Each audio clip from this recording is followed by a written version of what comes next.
Welcome to Caribbean Insight. We have an explosion of Caribbean videos lined up for you. Tonight, you'll be experiencing international artists displaying the cultural rhythms of soca, calypso, reggae, dancehall, and salsa. So relax, and let's take a ride down the Caribbean.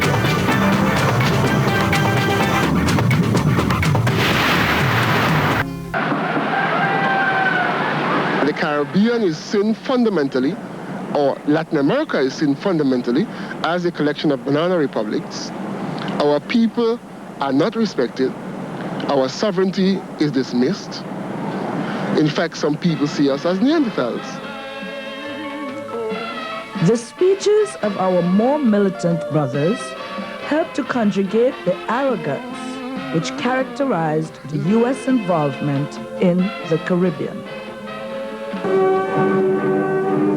The more than 200 interventions made by the United States, military interventions, since the 1790s, more than 100 of those interventions have been in the Caribbean.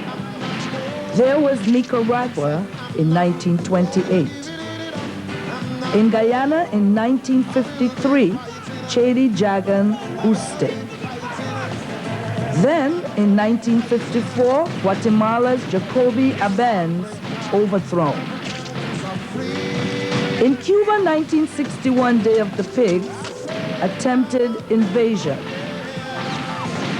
Chile, 1973, Salvador Allende assassinated.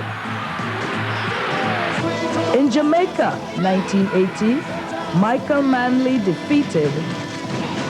And in 1989, the return to Nicaragua.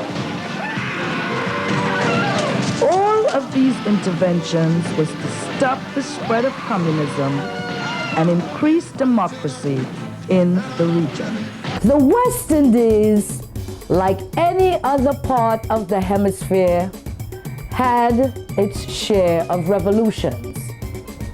And being the gem of the universe, it has always attracted the great superpowers to its wealth, like sugar, bananas, oil, our gold, bauxite, and even spices.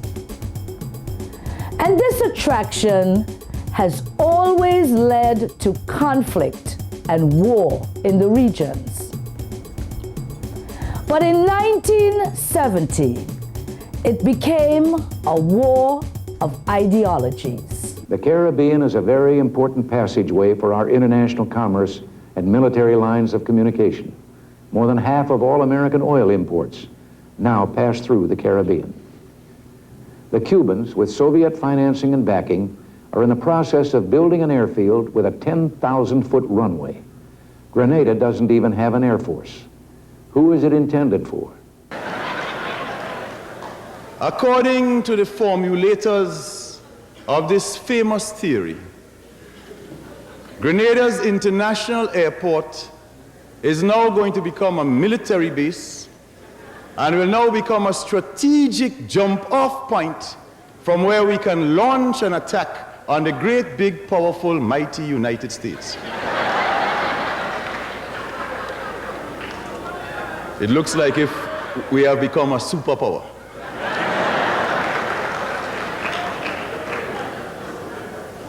But the reality of the airport, of course, is well known to all those who make those statements. This airport is an ancient dream of the people of our country.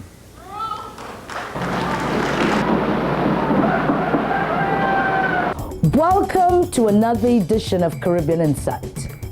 I'm your host, Lady V.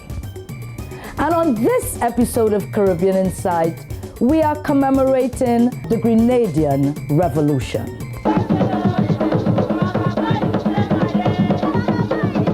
First, the Arawaks inhabited the island, and then came the Caribs, from whom the region got its name. When the Europeans first came to the region, many Caribs resisted and were killed.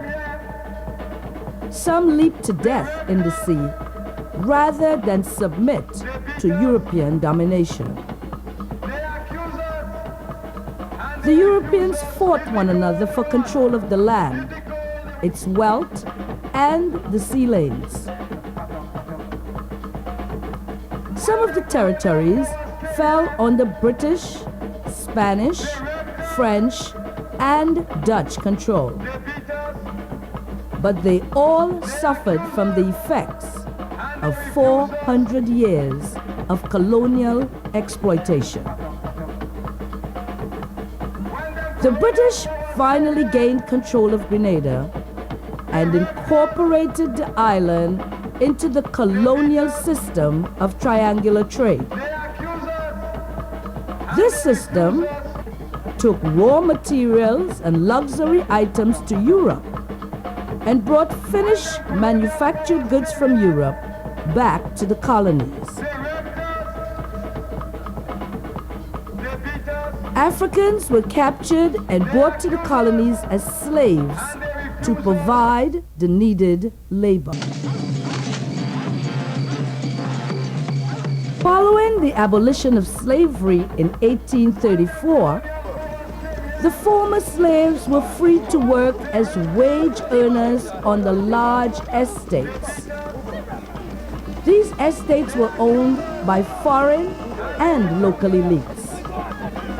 But the triangular trading pattern still continued. When the industrial countries suffered under the Great Depression of the 1930s, many Grenadians were forced to go to other islands seeking work. Castro was waiting. Some became involved in the trade union and anti-colonial movements, which had sprung up throughout the region. In the early 1950s, one Eric Matthew Gary returned to Grenada from Aruba, and he organized a union for agricultural workers. He used his position to gain political power. And when Grenada became independent in 1974, Gary became Grenada's first prime minister. Eric Gary permitted the economy of his country to continue to serve foreign interest. And he aligned Grenada with some of the most repressive regimes. At the heights of Gary's repression, he sent members of his security forces to Augusto Pinochet of Chile for training in torture techniques. Now, the United States became the dominant force in the region, and it projected Gary as a respectable Caribbean leader. Gary led his people to believe that the key to his success and power came from God. So Eric Gary projects himself as the only person that stands between God and Grenadians. He said several times that he was only answerable to God. He made the statement himself, and he said, And so people did not find it very easy to challenge the leader, since the leader was God's representative on earth. He was ruling by divine right. Ladies and gentlemen, thank you.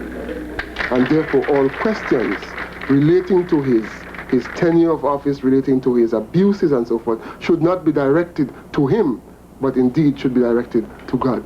In the midst of Gary's tyranny, he was knighted by the Queen of England. We did not have to read a Karl Marx to understand what in fact was before our eyes for all our lives. Under Gary's leadership, the country fell into economic decline. Agricultural production dropped. Unemployment, food prices, clothing, and housing all increased. He was also accused of sexually assaulting and exploiting women who sought work. in the public sector. Gary built no new roads, no new schools, and no new infrastructure. Under Gary, there were roads in the hole rather than holes in the road. So bad was the situation. You know, to take a bus from Grenville to St. George's used to cost a laborer what that laborer would make in a day. Remember people coming down the road, either cursing or crying or, you know, in dismay from the kinds of lack of social services that there were in the country. People were taking out their teeth instead of having it repaired because to fill a tooth was so expensive. I remember the situation facing people for medical care, where people would go and sit for hours and hours and hours. Anything of ours that had any value, had any worth, anything that we are able to produce that can get some money for, have been shipped away. In a way, it seems as if our whole life, or people, or culture, or being have been made to be shipped away to the metropolitan countries. In that whole process of shipping ourselves away, we have been underdeveloped. We have been consciously underdeveloped, if you can call it that way. Among agricultural workers, you know, they have to get up early in the morning, go to work, come back, hurry home in the afternoon, and this thing had to go on every day. They lived in houses that were falling down. They couldn't buy adequate food at the end of the week because they were only working for $12 and $15 at the end of the week. And what did they get for it? These conditions led to widespread anger and dissatisfaction amongst Grenadians. The new Jewel movement became the new opposition party, presenting the people with a platform which clearly outlined a new social and economical system. This approach allowed the people to organize their anger against the Gary regime and the secret police force, the Mongoose Gang. You look at the Mongoose Gang, and their job, as given by Gary, was to harass, intimidate, beat up, and murder anybody who was opposed to Harry Gary. On January 21st, 1974, Gary's secret forces gunned down Rupert Bishop, the father of Maurice Bishop. Gary moved in with more and more army forces, and then the guns started firing. I was backed by 4 gunmen. But I passed through because I can't walk faster than a gunshot. There's no use of running. The unrest continued to mount in the country.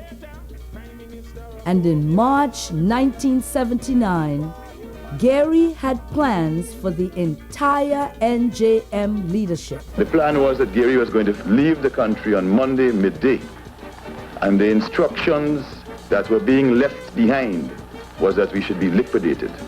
That left us in a position where we had to choose whether to sit and wait for liquidation or whether we should move on the offensive. What we did was that from our positions in hiding, the decision was taken that the next morning we should, at this point in the name of the people, move to seize power from the hands of dictatorship. It took approximately 24 hours for the revolutionary forces, people who responded to the call of the revolution, to, in fact, seize political power in our country. The government of the criminal dictator, Eric M. Gary, has been overthrown. Only a few people were killed during the riots, and the Mongoose Gang was detained. When the news hit the village, the people came out in droves to support their newfound freedom. All religious rights and freedom are now restored. Here is the mighty Sparrow, a bona fide Grenadian, letting us know that through it all, we will survive. From the beginning of time, reaching out to the sublime in a cold and hostile world. We have struggled to exist in this earthly wilderness, seeking an elusive goal.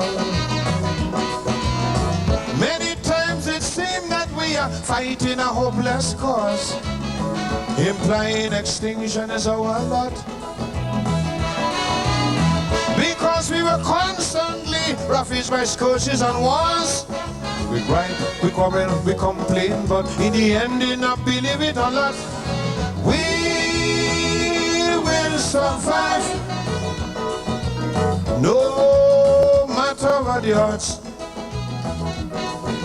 man will survive. Inspired by our cause. It's a hard road we travel, but a triumph we shall. We go toil, we go struggle, cause at the end of it all,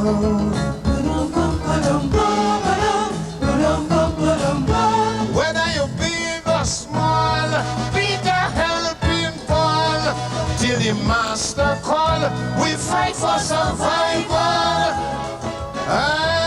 You are watching Caribbean Insight, the only place where West Indian history flows and culture glows.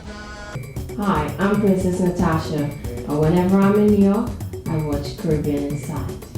I'm Kevin King from Barbados. Whenever I'm in New York, there's no other show but Caribbean Insight. Tune in. We are back on Caribbean Insight, where knowledge is disseminated and information is transcended, as we continue to look back on Grenada. March 13, 1979, comrades, was a bright new dawn for the people of Grenada and the working people of the Caribbean. That dawn marked the end of the long, dark night of terror and the beginning of a new day for our people.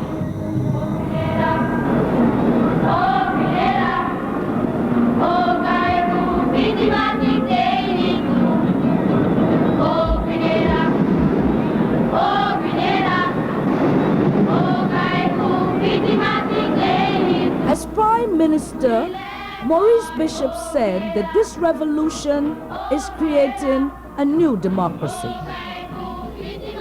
It opened up great opportunities for the people to participate in making the decisions which affect their everyday life and the future of their country.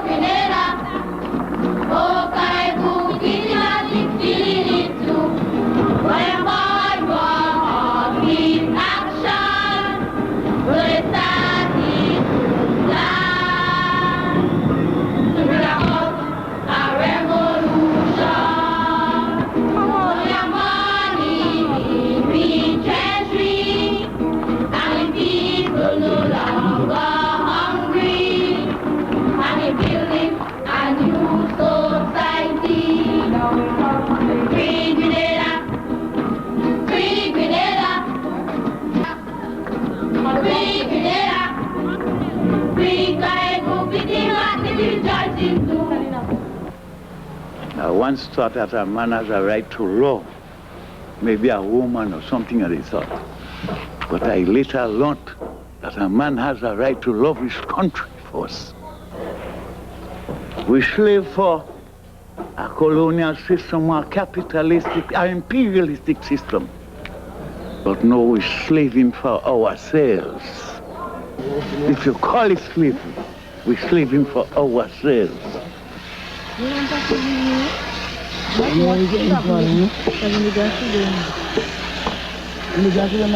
It didn't come by an accident. It came through the struggling people of this country with the will to free themselves. Woe be unto Rhodesia, woe be unto South Africa. You're pushing my back against the wall. calling the stripes of Hannibal. A man decide to put on his boots and march to defend his roots. Say I, calling them Juju, calling them Zulu, shouting Ashanti, calling what to see. South Africa and Rhodesia, blood can run like water. Prepare my brother for the bloody river. Just remember, brother, blood thicker than water. Stay up, Zimbabwe. Stay up, Zimbabwe. This new freedom also meant facing a reality. The reality of a country in complete economic disarray. Nearly half of the workforce was unemployed. And there was only $24 left in the national treasury. Well, the revolution means a lot to me. Everybody putting their hands and hat together. What's ours is ours. We don't want what America has, or Canada has, or any other country. We want what we have to be ours. Grenada was on the threshold of a new social economic revolution. And I feel we're making a lot of progress because they're seeing the country go forward. You could see the action of the people with smiles and things. 3 years after the revolution, the World Bank reported a growth in Grenada's economy. And this was at a time when most of the other countries in the world were. Despite the ongoing hardships, people could see that things were getting better. Over 12,000 people benefited from the housing program. Low-income housing became available for the very first time in Grenada. And healthcare was recognized as a right for all people. We've had an increase in the number of doctors that are working in the General Hospital, the subsidiary hospitals in Carriacou, Martinique. We have not only had an increase in quantity, but we've had an increase in quality. We've had assistance from a lot of the friendship groups, from a lot of countries, from organizations that comprise not only Grenadians, but other internationalists in solidarity with the revolution in Grenada. Gone are the days when our mothers and sisters were sex-exploited for jobs. Today, the people are enjoying many more democratic rights and freedoms and are much more involved and participating in the building of our revolutionary process. Black Stalin and Maurice Bishop were close friends. And when the revolution triumphed, Maurice invited Stalin for the celebrations. Grenada, Grenada, the black man thank you. Grenadian teach me my greatest lesson. And who will learn from them, I am sorry. But listen to the lessons Grenadian teach me. Communism or socialism is the same gunhead all of them on. And from the time you team up with them, like Grenada, you're straight on the losing end. My friend, got to stay away from them is all them is a misconfusion. You must have a nuclear weapon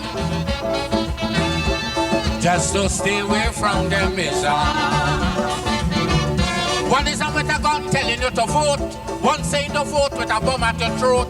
They're saving all their arms and ammo for me and selling the wheat for the enemy. Got to stay away from them is all them is just schism. Grenada, we thank you. Grenada, you taught us another lesson. And it's only happening where? I hear you. We are in the midst of a Caribbean exodus. And this is the movement of our people, our culture, and our history. This is me, Shalane Hendrickson Thomas, on Caribbean Insight. And I'm looking and wishing all you fans out there, keep tuning in. It's the best Caribbean soca program right on, and it's happening. Love you. Stay away from drugs. Love up the soca. I myself, I joined the militia because I'm trying to protect my grandchildren. Of course. Right? And through it, many others join because I'm in age. And if I in age and I could join, the others take step. We have to struggle as people who are being destabilized every day to get people out there to understand the really devastating effects of propaganda. According to the Bureau, it had received complaints about mass torture being practiced by the Bishop government. You get this whole question of the disinformation being hidden behind the facade of a free press and a free media generally. The major media, both inside the U.S. and in the Caribbean region, have persistently published stories which reflects the U.S. position about Grenada. It says there are over 700 political prisoners on the island. The number of prisoners far exceeds the capacity of the jails. So Bishop has ordered the construction of prison farms similar to those existing in Cuba. We have some prison farms now. They are warehousing prisoners in semi-trailers received from Cuba, in which they hold them for many hours under the intense heat of the sun that practically cooks them. We cook in prisoners now in warehouses. This is the same year when if you drive around Grenada, you see the most amount of signs of activity of building. When more and more nationals from abroad are coming back home and building new houses. When more and more activity is going on in all of the other areas in terms of the programs of the revolution. Despite all the lies and propaganda, the Grenadian people knew the truth. But how was that truth translated in Washington? On the small island of Grenada, at the southern end of the Caribbean chain, the Cubans, with Soviet financing and backing, are in the process of building an airfield with a 10,000-foot runway. Grenada doesn't even have an air force. Who is it intended for? The Soviet-Cuban militarization of Grenada, in short, can only be seen as power projection into the region, and it is I have talked with appropriate Navy personnel as well as Air Force personnel who stated unequivocally to me in direct response to questions that I raised. And their statement was that there is no military significance to this airport on the island of Grenada whatsoever. The problems in that region of the world are economic, political, and social and economic. And they have to be solved in that context. These are not military problems. Right now, a lot of people are complaining it's trouble to get to Grenada. And when we have our airports, we won't have that problem anymore. People will be able to leave the States, Canada, wherever they're from, and fly direct here. It'll be much easier for them. This other allegation concerns the question of our international airport project. This one is, of course, the most comical one of all. According to the formulators of this famous theory, Grenada's international airport is now going to become a military base and will now become a strategic jump-off point from where we can launch an attack on the great, big, powerful, mighty United States.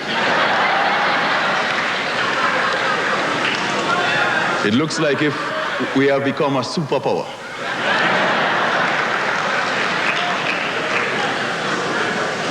But the reality of the airport, of course, is well known to all those who make those statements.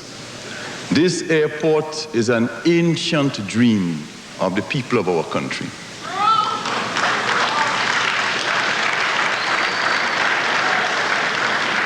This international airport has undergone a quarter century of studies. All previous governments from 1955 have spoken about the need for the airport. And if you understand the situation in our country, that will be no surprise to anybody. The present airport is called Pearls. Pearls has a strip 5,500 feet long. That means only little turboprop planes can come in. The turboprop planes that come in carry a maximum of 48 passengers. And better still, these planes could only land during the day between 6 and 6 because there are no night lights. The question of the length of the strip, the basis on which we had to make a strip of 9,000 feet is because all of the manuals that were done by European and American companies. I can think of McDonnell Douglas, people who do the DC-8 and so on. I can think of the Boeings. They have produced manuals saying what length of strip is required if their planes are to land. So unless we born big and stupid, you can't expect us to put down a strip that planes that can carry people, normal jet planes, won't be able to use. So the fact of the matter is the 9,000 feet was dictated by the necessity for that. This international airport project, as we see it, is the gateway to our future. As we see it, it is what alone can give us the potential for economic takeoff. As we see it, can help us to develop the tourist industry more, can help us to develop our agro-industries more, can help us to export our fresh fruits and vegetables better. Private firms from the United States, Britain, and Finland performed major parts of the construction work on the airport. But by far, the greatest assistance in both funding and construction came from Cuba. It would not have been possible without the help and assistance of the Cuban. Long live Cuba-Grenada friendship.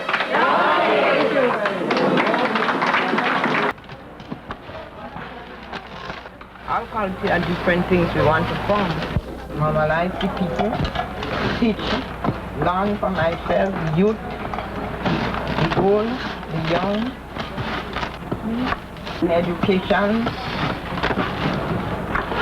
all such of things that will be helped to build the revolution.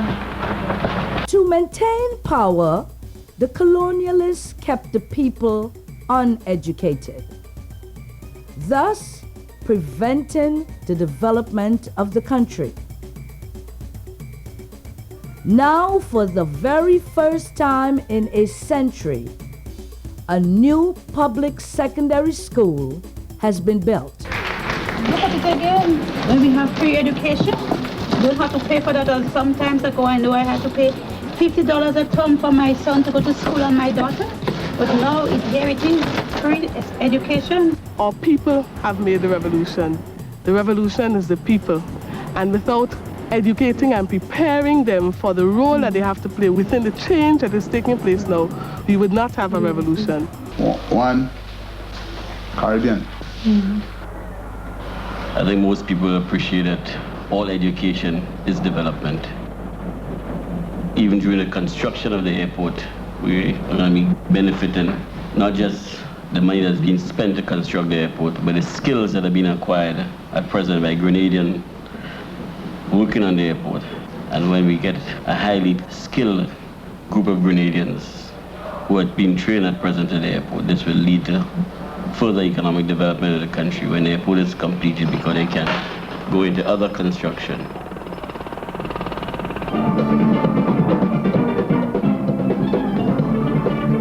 What we see happening now is the production of our goods put to the benefit of our people. the whole question of agro-industrial development, the whole question of our people looking into our culture, our identity, studying our history to see how we can change this process, how we can start holding what belongs to us within our country for our own development. And we see development coming into being within our country. Minister of Finance Bernard Cord explained the significance of the new agro-industrial plan. With 400 years of private sector in Grenada and 400 years of 8 million pounds of mangoes falling on the ground and rotting on trees throughout Grenada, it took the PRG to take those mangoes and to can and bottle them, put mango slices, mango juice, mango nectar, nutmeg jelly, tamarind juice, tamarind nectar, and all the other ranges of fruits and juices. All of them, first of all, researched, developed, perfected, and now mass-produced by the People's Revolutionary Government after 400 years of private sector.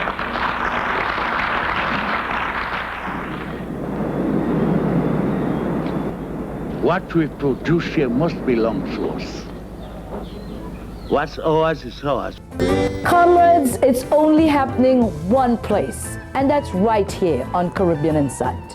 So call a friend, call a neighbor, and let's rally around it. You know, I'm trying to figure out how I reach here. I am in my bed doing my normal thing of looking at Caribbean Insights. So, you know, I like to get my information on what's going on, but I am on the set. So while I am here, I am going to tell you, in order to keep our information alive, Caribbean Insights, you do your thing. God bless.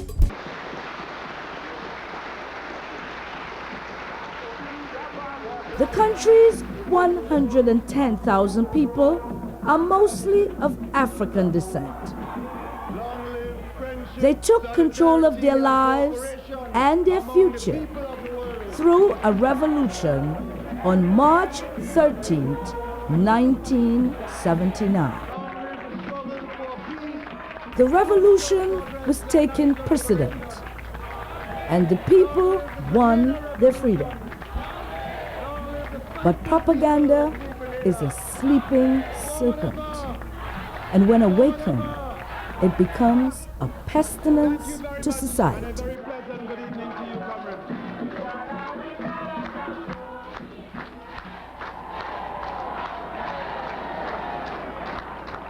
Grenada, that tiny little island, with Cuba at the west end of the Caribbean, Grenada at the east end, that tiny little island is building now, or having built for it, on its soil and shores, a naval base, a superior air base, storage bases and facilities for the storage of munitions, barracks and training grounds for the military. It isn't nutmeg that's at stake in the Caribbean and Central America.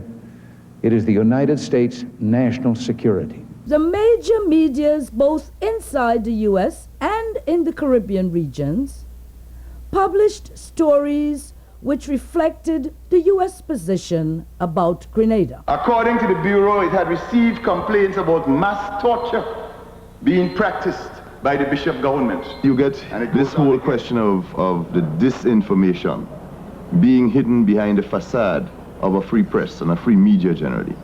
It says there are over 700 political prisoners on the island.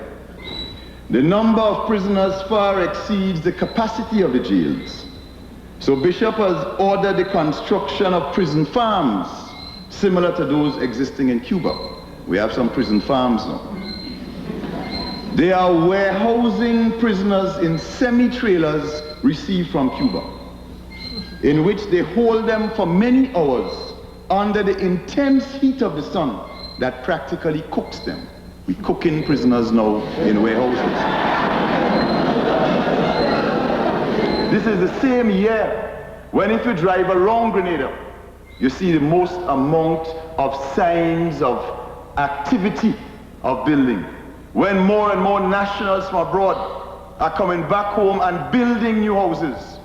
When more and more activity is going on in all of the other areas in terms of the programs of the revolution. In the Caribbean, we above all seek to protect those values and principles that shape the proud heritage of this hemisphere. Some, however, have turned from their American neighbors and their heritage. Let them return to the traditions and common values of this hemisphere, and we all will welcome them. The choice is theirs. President Reagan and his advisors, his top officials, are very concerned about the experiment that we are building in Grenada. They are conscious that we are openly and publicly saying that we are about the task of developing a new socio-political and economic path of development, that we are out of the game of backyardism, and we are out of the game of Westminster-style democracy, and so forth. Now, that is a very, very dangerous thing, so far as President Reagan is concerned, because President Reagan sees himself as an international crusader for his concept of democracy. The buildup of Grenada's military potential is unrelated to any conceivable threat to this island country of under 110,000 people, and totally at odds with the pattern of other Eastern Caribbean states, most of which are unarmed. The Caribbean is a very important passageway for our international commerce and military lines of communication. More than half of all American oil imports now pass through the Caribbean. The Cubans, with Soviet financing and backing, are in the process of building an airfield with a 10,000-foot runway. Grenada doesn't even have an air force. Who is it intended for? Runway 26. The present airport is too small for cargo planes and for jets, making it inadequate for meeting the needs of Grenada's agricultural and tourism sectors. Right now, a lot of people are complaining it's trouble to get to Grenada. And when we have our airports, we won't have that problem anymore. People will be able to leave the States, Canada, wherever they're from, and fly direct here. It'll be much easier for them. Private firms from the United States, Britain, and Finland performed the major part of the construction. But by far, the greatest assistance in both funding and construction came from Cuba. Without the help and assistance of the Cuban. Long live Cuba-Grenada friendship. Tourism is second to agriculture as Grenada's source of foreign exchange. The State Department actually contacted travel agencies and told them that the government would not be responsible for the safety of U.S. citizens who visited Grenada.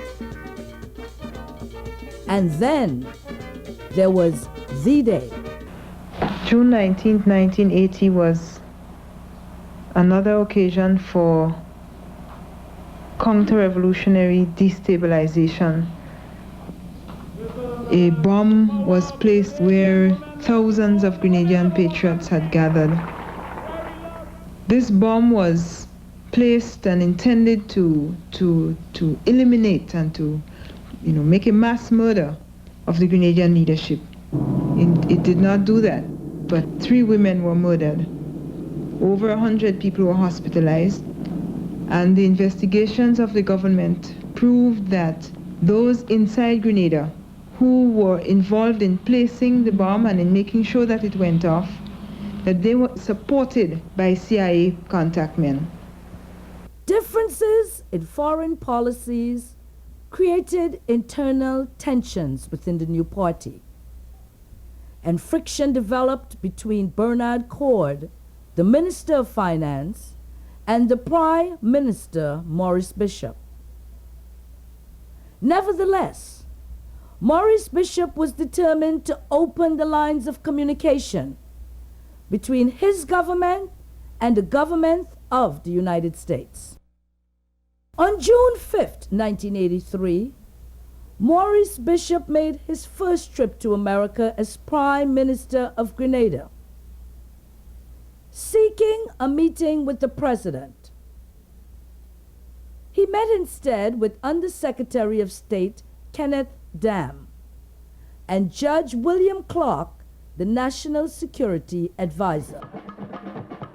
Well, Grenada is a small island. It's 8 by 18 miles. It's less than 100,000 people. It's not something people dwelled on, but it could be considered a minor irritant. Maurice did not achieve his goal in the USA, and he returned home. The Reagan administration, rather than consented to meet with the Prime Minister, stepped up its attacks on Grenada, accusing the Bishop government of being a Soviet-Cuban pawn and a threat to democracy in the region. The real reason for all of this hostility is because some perceive that what is happening in Grenada can lay the basis for a new socio-economic and political path of development.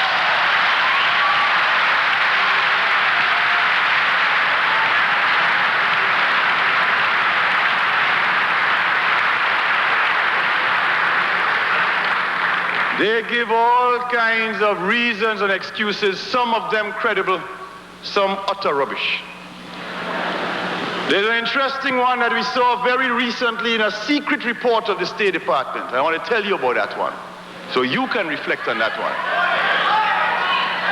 That secret report made this point, that Grenada is different to Cuba and Nicaragua, and the Grenada Revolution is in one sense even worse, I'm using their language, than the Cuban and Nicaraguan revolutions, because the people of Grenada and the leadership of Grenada speaks English and therefore can communicate directly to the people of the United States.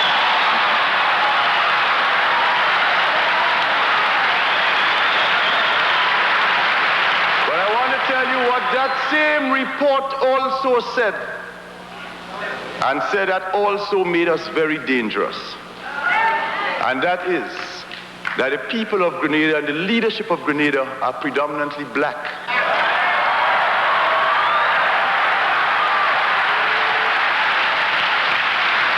They said that 95% of our population is black, and they had a correct statistic. And if we have 95% of predominantly African origin in our country, then we can have a dangerous appeal to 30 million black people in the United States.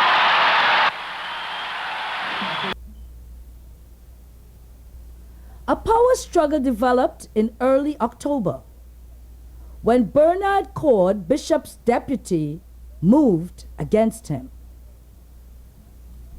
Cord, with the support of the Grenadian army, headed by General Hudson Austin, placed Bishop under house arrest.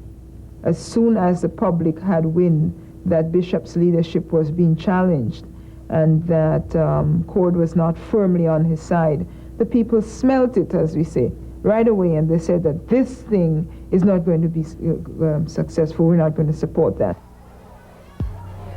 But Cord and Austin had badly underestimated Bishop's popularity. The Grenadian people took to the streets to protest Bishop's arrest. Bishop was rescued and marched by his supporters to the army headquarters at Fort Rupert, high above St. George's. The Grenadian army forces were dispatched to reclaim the fort. Gunfire broke out, and hundreds of terrified citizens jumped to their death. Bishop and some of his followers were seized by the military. They were lined up and executed against this war. Grenada was now in a state of anarchy. The People's Revolutionary Armed Forces have, as of 3 This p.m. chaos today, only ended when General Austin took control, and he went to the radio to announce a 24-hour shoot-to-kill curfew. Major task at this moment is to protect and defend our country against any attack by imperialism. Anyone who seeks to demonstrate or disturb the peace will be shot.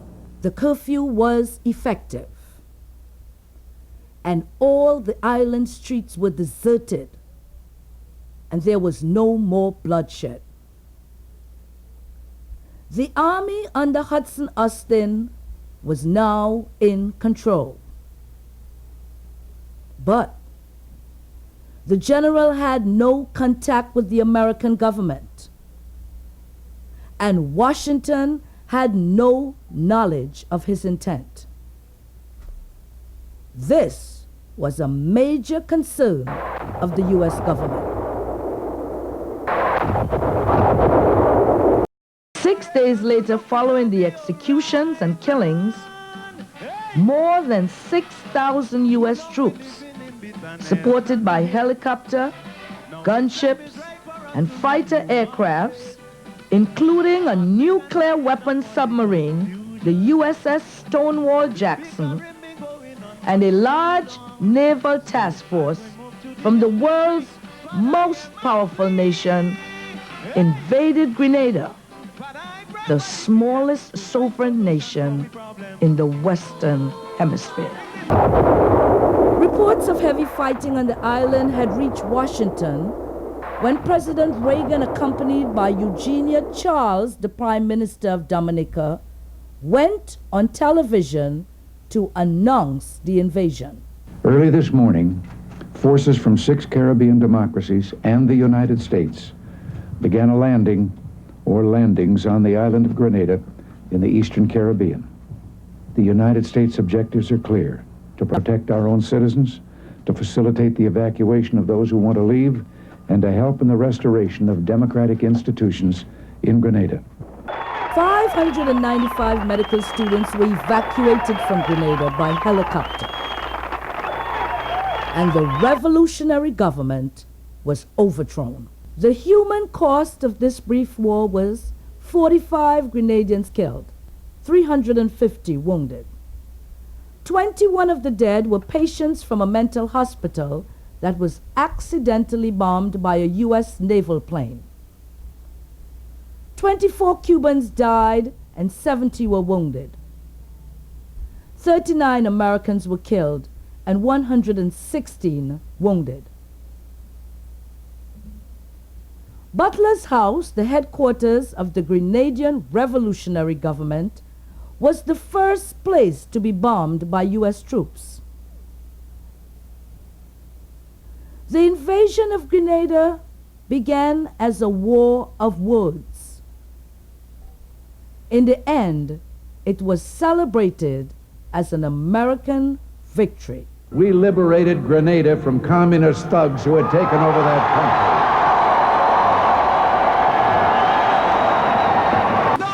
Now that you understand what happened in Grenada, here on the set with me is Professor Bernard Boone, a founding member of the revolution.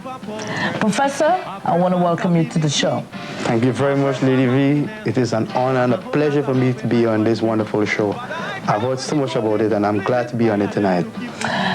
It's an honor to have you here, but listen, after 23 years, what's been happening in Grenada? Well, since October of 1983, there has been no recognition of the Grenadians who lost their lives in that period. I see you have on the set with you a plaque in front of you. What is the symbolism of this plaque? Well, this plaque is in honor of the victims of October 1983, and the goal is to find out the names of every single victim in that period from the 19th to the 25th of October, and to recognize these people and to honor these people. Ladies and gentlemen, tonight we took a look at the only revolution of the 21st century in the English-speaking Caribbean, Grenada, the peaceful revolution. Oh, that is beautiful. Listen to another social commentary that enlightens us about the situation in the region. Reconcile is right, so you request that we unite. For the sake of this nation, we must all come together as one. All differences should be something of the past. So we must all make the sacrifice to forgive and forget at any cost. Listen, you want me to forgive the RMC and forget the crimes back in 83. But before you could get the sacrifice from me, let's spare our thoughts for Brother Bishi. Document his struggles, make him a national hero. His name you must always proclaim. Don't let the blood he shed go in vain. Oh, what a man, a great leader. Of his contributions you must make note. I will not reconcile until we get Maurice Bishop Ebu. Oh no. Until you rise for his family by recovering Maurice Bishop's body, there'll be no more sacrifices from me. Until you taught the principles of the revolution for generations now and generations to come, there'll be no more sacrifices from me. Until you reconcile with my calypso, realizing it's the people's echo, and start treating me with scant courtesy, while all I'm doing is singing for my country. Until you start recognizing the artist, until you learn to... Well, comrades, you're watching Caribbean Insight, the #1 show for Caribbean culture and history here in the USA today. And I hope by now you've picked up the phone and called a friend. I hope you've called a neighbor and let them know that tonight we're featuring Grenada, the peaceful revolution. And you know, here on Caribbean Insight, we entertain, we inform, and we educate. I'm Lady V saying to you, all my fans and critics, that I'll see you next week, same time, same place. God bless you all. The Bishop family would proudly accept the honor of having Point Saline International Airport renamed the Maurice Bishop International Airport in honor of our beloved. Thank you very much. Oh, Father, I pray for the misguided youth man walking wrong with dangerous weapon. Oh, Father, I pray for common sense. I pray for tranquility. I pray for intelligence and a whole lot of peace in my country. Father, I pray for the woman who gave herself to prostitution. Oh, Father, I pray for the lovely